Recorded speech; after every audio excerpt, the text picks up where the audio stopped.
Do a good job with it. We rolling. Rolling. All right, we're here with Marquis Grissom. And Marquis, first of all, how'd you hit him today? What'd you think about this course out here in Birmingham? Oh, the course is immaculate. We hit them pretty good as a group. I'm so thankful for the foursome, right? Scramble golf. So took a few of my shots, took a few of their shots, and I think we ended up being about 7 under, which was great for the group that we were playing with. You know, we had a lot of fun out for a great cause, raised a lot of money, and I love these type of events because, you know, I have my own golf tournament in Gala every year, so I know what goes into it and what it takes to get a good turnout. How's that mic looking? Does it look bad? Do we need to clean that mic up? Yeah.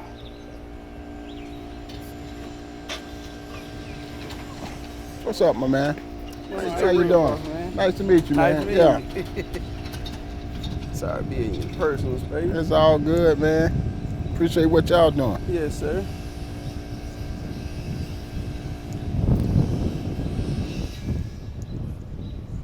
All right. Try to give y'all a good shot out there. No. Got one good swing off. Oh, I caught it. Okay. You mentioned your gala and the things that you do to raise money to try to give back to these kids. And I know you and Marvin Freeman have a lot of vested interest in the kids in the future. What's it like for you to give back and try to create a path for these kids, not necessarily to get to MLB, but give them an opportunity to play baseball? Yeah, it was you know, no-brainer for me once I became successful as a baseball player. I kind of knew after about 4 or 5 years in the big league what I wanted to do after I retired, after I finished playing my career, was to definitely go back and really share all my experiences that I learned through the game of baseball, on the field and off the field, to give another kid an opportunity to, you know, to follow their dreams and make their dreams come true. And it didn't hurt for me to, at the age of 19, to really have that opportunity to meet Hank Aaron, you know, face to face as a 19-year-old kid in college at Florida A&M University.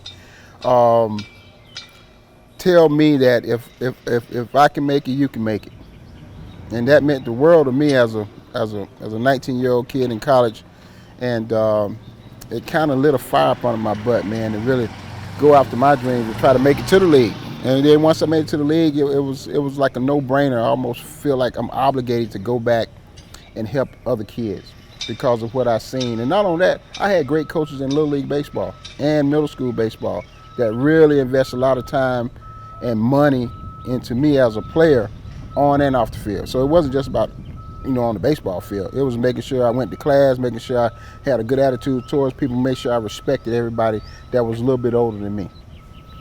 When you talk about your career collegiately, when you hear the name Robert Lucas, what does that mean to you? Oh, come on, man. Robert Tyrone Lucas.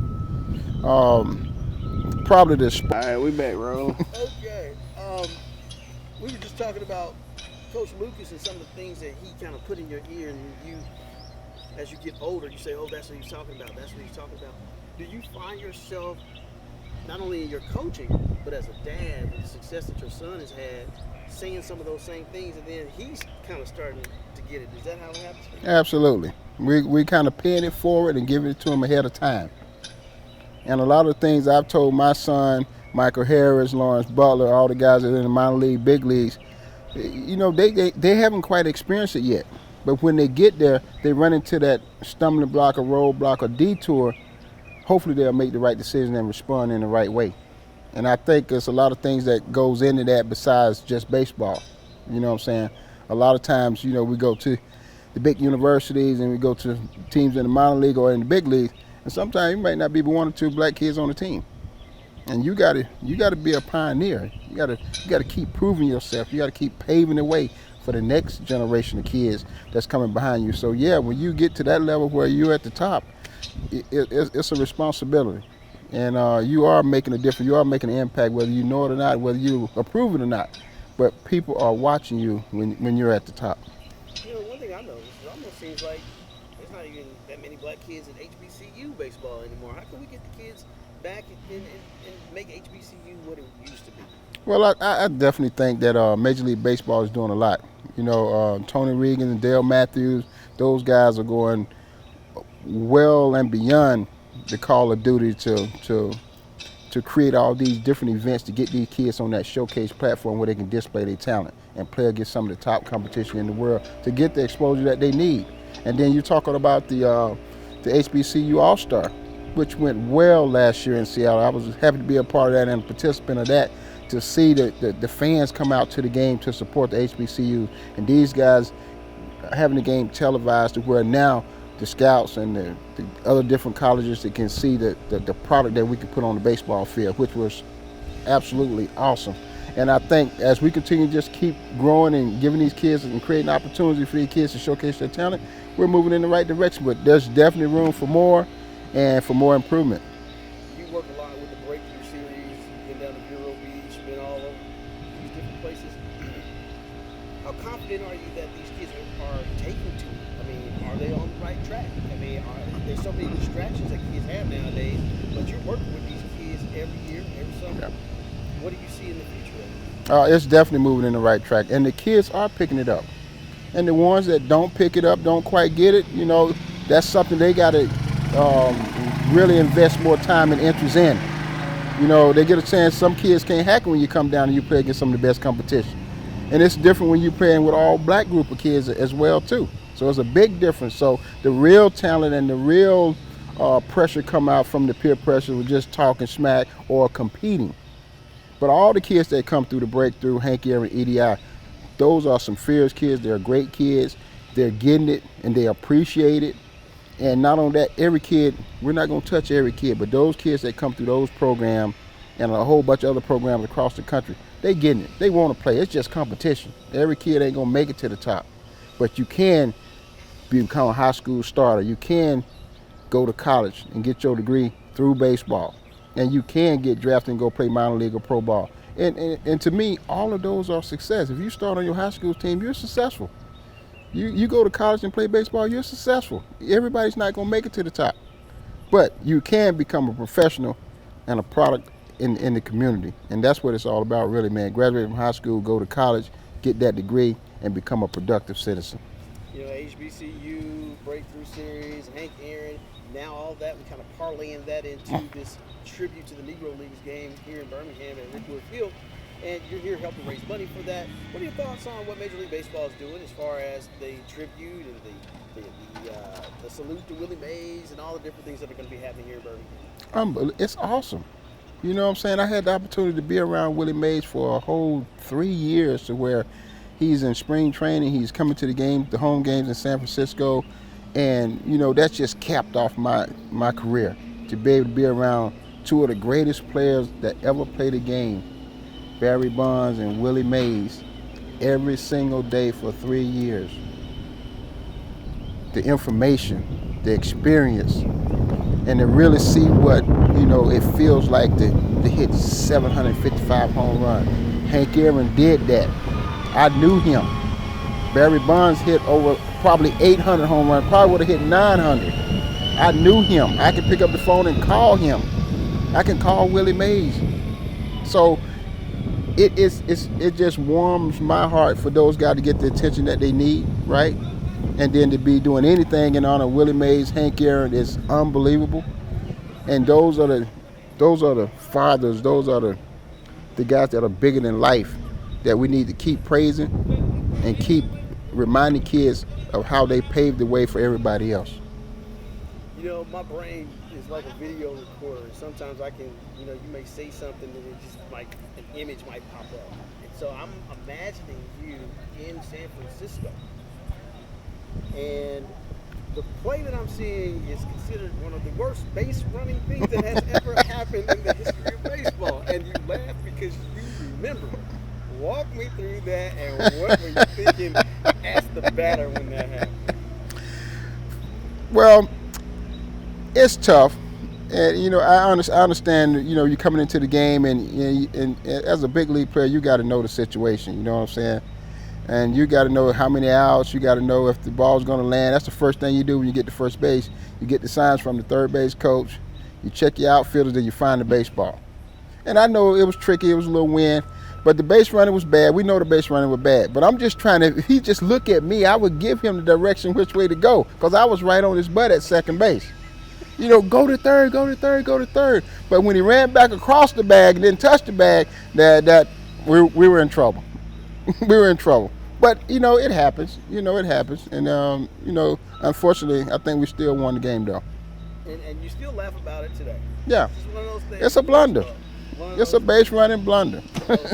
Now, I don't plan to keep you long, but like I said, it's always interesting when you look up, you see you and Ryan Klesko, and everybody around here appreciates your career with the Braves. And what was that like for you? Because growing up right outside of Atlanta, yeah, this is literally your hometown team. I mean, and a lot of kids don't get an opportunity to play for their hometown. I mean, what was that like? Yeah, it was awesome, man. It was unbelievable. I played with the Montreal Expos, and in West Palm Beach, the Braves was America's team, and they had the stadium all the time, and we're the Expos. We always on the backfield. Nobody sees us. We don't have that many fans, and then the Braves are always hitting on the main diamond. So we kind of took that kind of personal when we played against the Braves.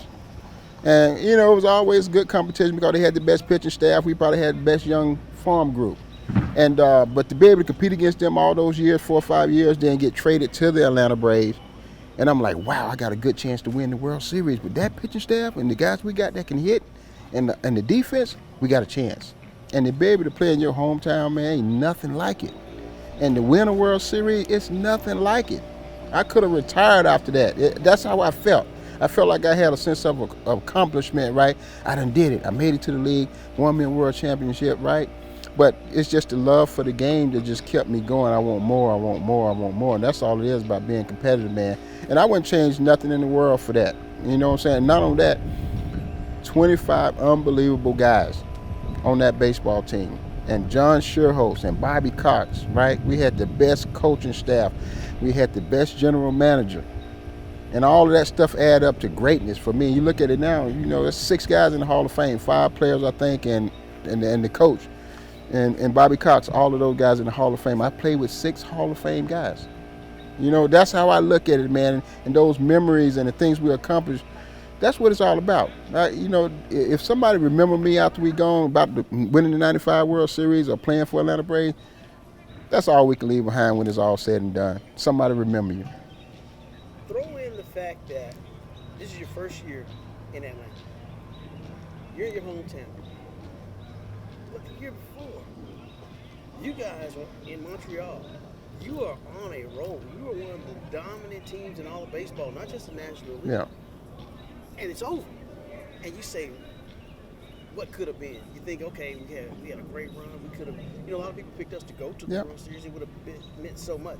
That offseason, like during the strike, did you just say, man, I hate that happened, but where did you feel like you were in a sense of limbo, and was it more rewarding to winning when you went to Atlanta?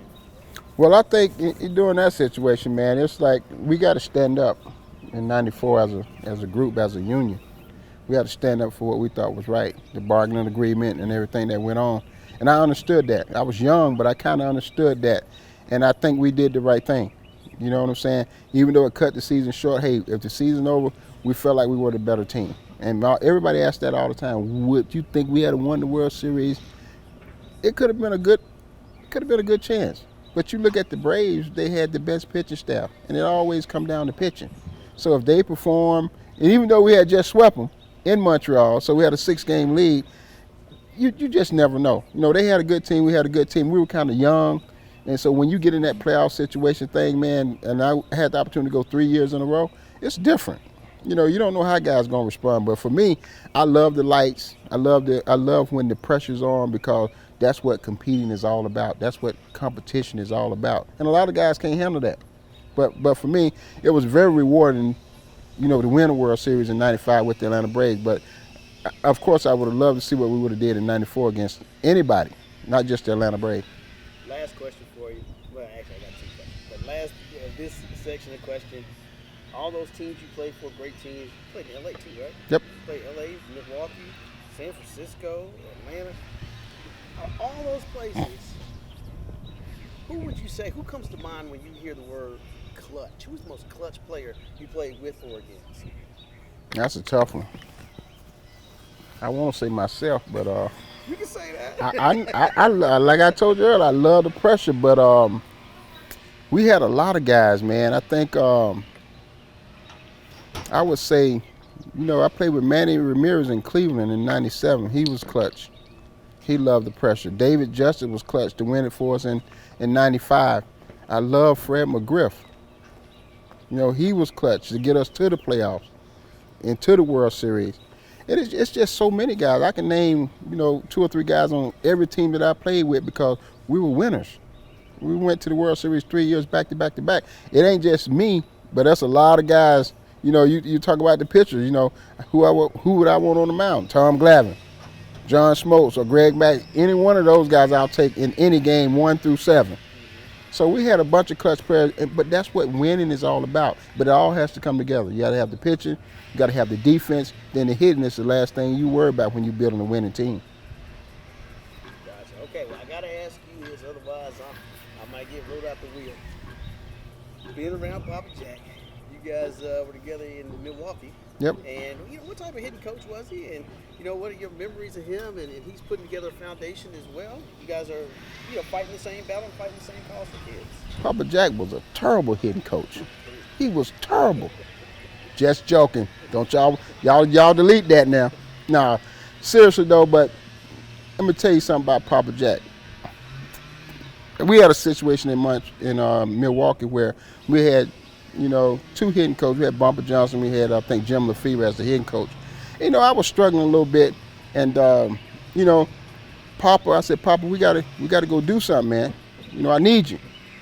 And he said, I can't work with you because I'm not the hitting coach. So he got to, that wasn't his job to be the hitting coach then, right? So we kind of got to stay in line. So I told Papa, I'm gonna get me a couple bucket of balls, man. We going to this local high school up here about where I live at. And we're gonna go put some work in, and that's what we did. And Papa Jack, we went up there and we worked 3 or 4 days in a row until I got it. But Papa had been watching me the whole time, not even when he was on our team, but when he was coaching with someone else. That's what I didn't know. That's what type of coach Papa Jack is, hitting coach Papa Jack is, right? Because that's what big league coaches do, right? They always looking for something to help somebody, right? And for him to be already seeing my swing and evaluated and seeing what was missing, and then some of it is just mental. You know what I'm saying? So he affected me both ways, physically and mentally, right? Stimulated me both ways to get me back on track. And actually, I took off after that. You know what I'm saying? Still ended up with 21 homers and about 90 RBIs that year in Milwaukee. So that's what big league hitting coaches are all about, right? And Papa Jack is definitely a big league hitting coach. And the ability to translate that not just at the big league level, but at the kid level too, to get these kids on track. And you've done that too. How important is it to be able to not over talk a young kid so he knows what you're talking about? Well, you just got to you have to kind of cater to whatever age group the kid is. And we love doing this. I can teach a 5-year-old all the way through a 95-year-old. Whether it's infield, outfield, baseball, it don't matter. It's just the love that we have for the game, because it's different levels to every age group, right? And you only give him much as he can stand. Until he masters that, then we move to something else. Then he masters that, then we move to something else. So it's little baby steps in hitting and fielding and running and playing defense. So that's what we do. Because you got to remember, I remember when I was 6, what I did. I remember what I did at 10. So when I'm working with a 10-year-old, we already got measurements on what we think they should be doing, and we just look at them and evaluate them, and just give them a little bit to increase him, to get him better for the next level. So for me, I had those coaches at that age, and I got experience at that age. And so it's real easy when you love what you do, and it's real simple. Go out there and give them what they need, much as they can stand, and then a little bit more the next time. That's all I need, man. That's all I need. Yep. I can sit out here and talk baseball all day.